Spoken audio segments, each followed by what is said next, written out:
നാട്ടുവിശേഷങ്ങളിലേക്ക് എല്ലാ മാന്യ പ്രേക്ഷകർക്കും സ്വാഗതം. മഹാഭാരതത്തിലൂടെ ഒരു തീർത്ഥാടനം എന്ന പ്രഭാഷണ പരമ്പരയുടെ ഈ ആഴ്ചയിലേക്ക് എല്ലാവരെയും പ്രത്യേകം ക്ഷണിച്ചുകൊള്ളുന്നു. മഹാഭാരതത്തിലൂടെ തീർത്ഥാടനം 8ാം ഭാഗത്തിലേക്ക് എല്ലാ പ്രിയപ്പെട്ടവർക്കും സ്വാഗതം. മഹാഭാരതം എന്ന മഹത്തായ ഗ്രന്ഥത്തിലെ ഓരോ സന്ദർഭങ്ങളുമായി നമ്മൾ മുന്നോട്ട് പോകുകയാണ്. ഒരു മഹത് ഗ്രന്ഥമായി തന്നെ മഹാഭാരതത്തെ ഈ ലോകം കണക്കാക്കുന്നുണ്ടെങ്കിലും പലപ്പോഴും ഈ ഗ്രന്ഥത്തെക്കുറിച്ച്, അതിലെ കഥാ സാരാംശങ്ങളെക്കുറിച്ച്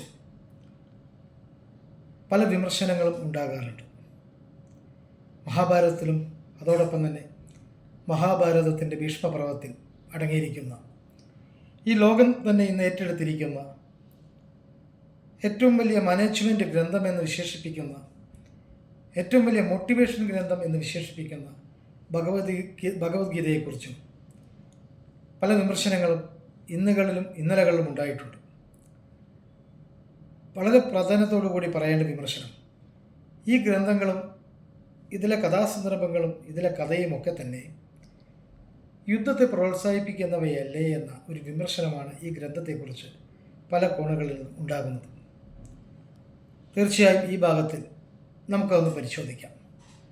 മഹാഭാരതം യുദ്ധത്തെ പ്രോത്സാഹിപ്പിക്കുന്ന ഗ്രന്ഥമാണോ അല്ലയോ എന്നതിനെക്കുറിച്ച് നമുക്കൊന്ന് പരിശോധിച്ചുകൊണ്ട് മഹാഭാരതത്തിൻ്റെ കൂടെ യാത്ര ചെയ്യാം ഈ ഭാഗത്ത്.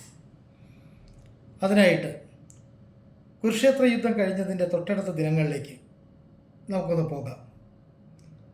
18 ദിവസം നീണ്ടുനിന്ന ധാർത്തരാഷ്ട്രന്മാരും പാണ്ഡവരും തമ്മിൽ നടന്ന ആ കുരുക്ഷേത്ര യുദ്ധം കഴിഞ്ഞതിൻ്റെ തൊട്ടടുത്ത ദിവസങ്ങൾ, ആ ദിവസങ്ങളിലേക്ക് നമ്മൾ ചലിക്കുകയാണ്. കുരുക്ഷേത്രത്തിലേക്ക്, യുദ്ധഭൂമിയിൽ വീരമൃത്യു വരിച്ച തങ്ങളുടെ ബന്ധുമിത്രാദികളെ, ഉറ്റവരെയും ഉടയവരെയും കാണുവാൻ വേണ്ടി ഗാന്ധാരിയും കുന്തിദേവിയും ഹസ്തിനപുരത്തെ അമ്മമാരും യാത്ര തിരിക്കുകയാണ്. ഒപ്പം ഭഗവാൻ കൃഷ്ണനുമുണ്ട്, യുധിഷ്ഠിരാദികളടക്കമുള്ള പാണ്ഡവരുമുണ്ട്. ജന്മം കൊടുത്തതിന് ശേഷം ഇതുവരെ തൻ്റെ മക്കളുടെ മുഖമൊന്ന് കാണുവാൻ സാധിക്കാത്ത മാതാവാണ് ഗാന്ധാരി. തൻ്റെ ഭർത്താവ് അന്ധനാണെന്ന് അറിഞ്ഞ നിമിഷം തൻ്റെ കാഴ്ചയുള്ള കണ്ണുകൾ ഇറുകി അടച്ചുകൊണ്ടാണ് ഗാന്ധാരി പിന്നീട് ജീവിച്ചത്. യുദ്ധഭൂമിയിൽ വീരമൃത്യു വരിച്ച മക്കളെ കാണുവാൻ വേണ്ടി വേദവ്യാസൻ ഗാന്ധാരിക്ക് ദിവ്യദർശനം അനുഗ്രഹിച്ച് നൽകുകയാണ്. കുരുക്ഷേത്ര ഭൂമിയിൽ ചെന്ന ഗാന്ധാരി കാണുന്നത് താൻ പ്രസവിച്ച ദുര്യോധനാദികളടക്കമുള്ള 100 മക്കളുടെയും, താൻ ലാളിച്ച വാത്സല്യം കൊടുത്ത തൻ്റെ പ്രിയപ്പെട്ട പേരക്കുട്ടികളുടെയും, തൻ്റെ ഒരേയൊരു മകളായ ദുശ്ശളയുടെ ഭർത്താവ് ജയദ്രഥൻ്റെയും ഒക്കെ അനക്കമറ്റ ശവശരീരങ്ങളാണ് ഗാന്ധാരി കാണുന്നത്. ഗാന്ധാരിയുടെ കണ്ണുകളിൽ, ഗാന്ധാരിയുടെ മനസ്സിൽ വന്ന വിഷമം, അനക്കമറ്റ് കിടക്കുന്ന തൻ്റെ പ്രിയപ്പെട്ടവരെ കാണേണ്ടി വന്ന ആ വികാരം കൊണ്ട് ഗാന്ധാരിയുടെ കണ്ണുകളിൽ കണ്ണുനീർ നിറയുകയാണ്. ഒപ്പം തൻ്റെ മക്കളെയും തൻ്റെ ബന്ധുമിത്രാദികളെയും ഇല്ലായ്മ ചെയ്ത പാണ്ഡവരോടും അവർക്ക് പൂർണ്ണമായും സഹായിച്ച ഭഗവാൻ കൃഷ്ണനോടുമുള്ള ആ രോഷാഗ്നിയും ആ കണ്ണുകളിൽ നിറയുകയാണ്. പാണ്ഡവരെ ഒന്നാകെ തന്നെ ഇല്ലായ്മ ചെയ്യാൻ സാധിക്കുന്ന കഴിവുള്ള ആ രോഷാഗ്നിയാണ് ഗാന്ധാരിയുടെ കണ്ണുകളിൽ ആ കുരുക്ഷേത്ര യുദ്ധഭൂമിയിൽ നാം കാണുന്നത്. ഗാന്ധാരി തൻ്റെ കാൽഭാഗമുള്ള കാഴ്ചകളിലൂടെ യുധിഷ്ഠിരൻ്റെ സുന്ദരമായ പാദങ്ങളിലേക്ക് ഗാന്ധാരിയുടെ കാഴ്ച എത്തിയപ്പോൾ ആ പാദങ്ങളിൽ ഒന്നിലെ തള്ളവിരൽ രക്തം നഷ്ടപ്പെട്ട് കരിനീല വർണ്ണമായി മാറിയെന്നാണ് മഹാഭാരതത്തിൽ കാണുന്നത്. അതുപോലെ തൻ്റെ മക്കളെ ഇല്ലാതാക്കുവാൻ പാണ്ഡവർക്ക് പൂർണ്ണമായ ശക്തി നൽകിയ ഭഗവാൻ കൃഷ്ണനെ ഗാന്ധാരി ശപിക്കുകയാണ്. 36 വർഷം പിന്നിടുമ്പോൾ കൃഷ്ണൻ്റെ കുലമായ യാദവകുലം ഹസ്തിനപുരം നശിച്ച പോലെ പരസ്പരം പോരടിച്ച് ഇല്ലാതാകുമെന്ന ആ ശാപം ഗാന്ധാരി നൽകുകയാണ്. ഭഗവാൻ കൃഷ്ണനാകട്ടെ പുഞ്ചിരിയോടുകൂടിയ ശാപത്തെ സ്വീകരിക്കുന്ന കാഴ്ചയും അവിടെ നമുക്ക് കാണാൻ സാധിക്കും. തൊട്ടപ്പുറത്ത് രാജാധികാരികളായ പാണ്ഡവരുടെ മാതാവ്, രാജമാതാവായി ഹസ്തിനപുരി ഭരിക്കേണ്ട കുന്തിദേവി നിൽക്കുന്നുണ്ട്. തൻ്റെ മക്കൾ വിജയിച്ചതിലുള്ള സന്തോഷമൊന്നും കുന്തിദേവിയുടെ മുഖത്ത് നമുക്ക് കാണാൻ സാധിക്കുന്നില്ല. താൻ ആദ്യമായി പ്രസവിച്ച, തനിക്ക് ലാളിക്കുവാനും തനിക്ക് വാത്സല്യം നുകരുവാനും കഴിയാതിരുന്ന തൻ്റെ മൂത്ത പുത്രനായ സൂര്യപുത്രനായ കർണൻ്റെ അനക്കമറ്റ ശരീരത്തിലേക്ക് നോക്കിക്കൊണ്ട് നിർവികാരിയായി നിൽക്കുന്ന കുന്തിദേവിയാണ് നമുക്ക് അവിടെ കാണാൻ സാധിക്കുക. തൊട്ടപ്പുറത്തുനിന്ന് മറ്റൊരു വിലാപം കേൾക്കുകയാണ്. തൻ്റെ മാനത്തിനേറ്റ അപമാനം ഇല്ലായ്മ ചെയ്യുന്നതിന് വേണ്ടി, തൻ്റെ മാനത്തിനേറ്റ അപമാനം തീർക്കുന്നതിനായി ധാർത്തരാഷ്ട്രന്മാരെ വധിക്കണമെന്നും തൻ്റെ ഭർത്താക്കന്മാർ ഹസ്തിനപുരം ഭരണം ഏറ്റെടുക്കണമെന്നും അതിയായി ആഗ്രഹിച്ച ദ്രൗപദിയുടെ വിലാപമാണ് തൊട്ടപ്പുറത്ത് നമുക്ക് കേൾക്കുന്നത്. യുദ്ധത്തിൽ തൻ്റെ 5 ഭർത്താക്കന്മാരിൽ നിന്ന് യുധിഷ്ഠിരനും ഭീമസേനും അർജുനനും നകുലിനും സഹദേവനും അടക്കമുള്ള തൻ്റെ 5 ഭർത്താക്കന്മാരിൽ നിന്ന് തനിക്ക് ലഭിച്ച 5 മക്കൾ യുദ്ധത്തിലില്ലാതായി. തൻ്റെ സഹോദരന്മാരായ ദൃഷ്ടദ്യുമ്നും ശിഖണ്ഡിയും യുദ്ധത്തിലില്ലാതായി. തൻ്റെ പിതാവായ ദ്രുപദ മഹാരാജാവ് യുദ്ധത്തിൽ മരണമടഞ്ഞു.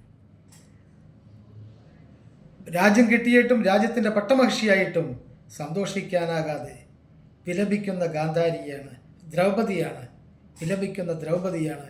ഗാന്ധാരിയെ കെട്ടിപ്പിടിച്ച് കരയുന്ന ദ്രൗപദിയാണ് നമ്മൾ അവിടെ കാണുന്നത്. ലക്ഷക്കണക്കിന് രാജാക്കന്മാർ പങ്കെടുത്ത മഹാഭാരത യുദ്ധം. അവശേഷിക്കുന്ന 10 പേർ മാത്രം. തങ്ങളുടെ ഉറ്റവരും ഉടയവരും തങ്ങളുടെ കുടുംബത്തിൻ്റെ ഏകാശ്രയവുമായിരുന്നവർ അവരുടെ മൃതശരീരങ്ങൾ കണ്ടുകൊണ്ട്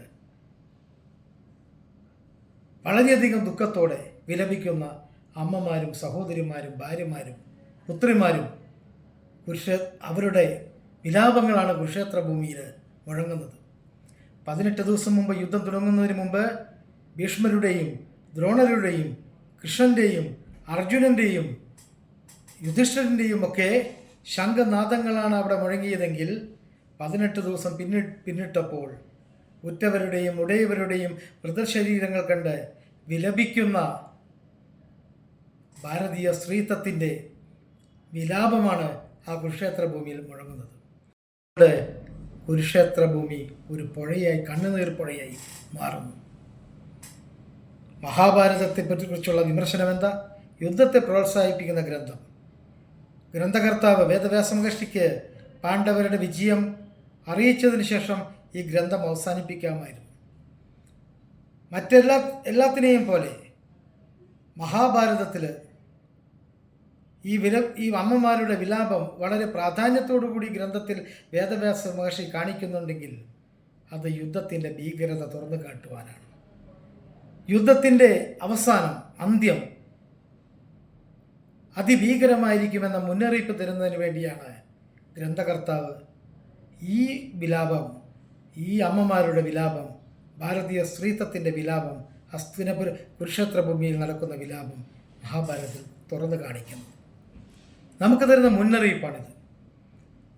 കുടുംബത്തിലുണ്ടാകുന്ന സംഘർഷങ്ങൾ മൂലം കുടുംബവും, അഭിപ്രായ ഭിന്നതകൾ മൂലം ഉണ്ടാകുന്ന പോരാട്ടങ്ങൾ സമൂഹത്തെയും, രാജ്യങ്ങൾ തമ്മിലുള്ള പോരാട്ടം, യുദ്ധം ആ രാജ്യങ്ങളെയും നശിപ്പിക്കുമെന്ന തിരിച്ചറിവ് വളരെ കാലങ്ങൾക്ക് മുമ്പ് തന്നെ മഹാഭാരതത്തിലൂടെ സനാതനധർമ്മം നമ്മളെ അറിയിക്കുകയാണ്.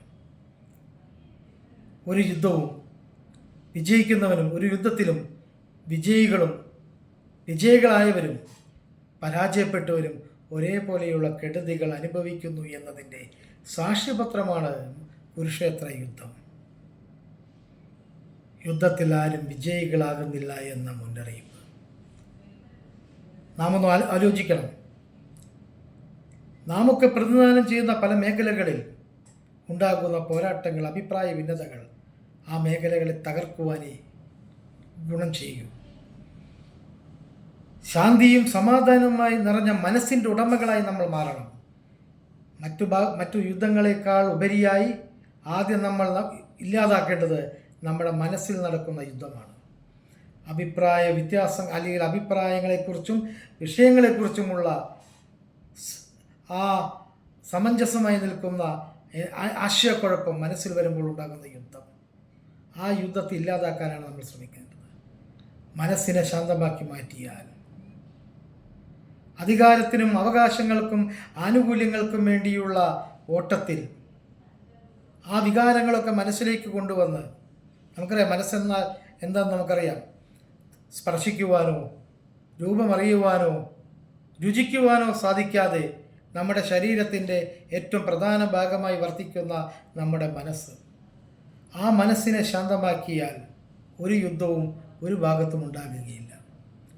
ദുര്യോധനൻ്റെയും ശകുനിയുടെയും കർണൻ്റെയും പാണ്ഡവരായിക്കൊള്ളട്ടെ അവരുടെയും ഒക്കെ മനസ്സിൽ അധികാരമെന്ന ആ വികാരം കിടന്ന് കളിച്ചതിൻ്റെ അല്ലെങ്കിൽ ചാടിക്കളിച്ചതിൻ്റെ അതിൻ്റെ ഭ്രമമാണ് മഹാഭാരത യുദ്ധമായി, കുരുക്ഷേത്ര യുദ്ധമായി പര്യവസാനിച്ചത്.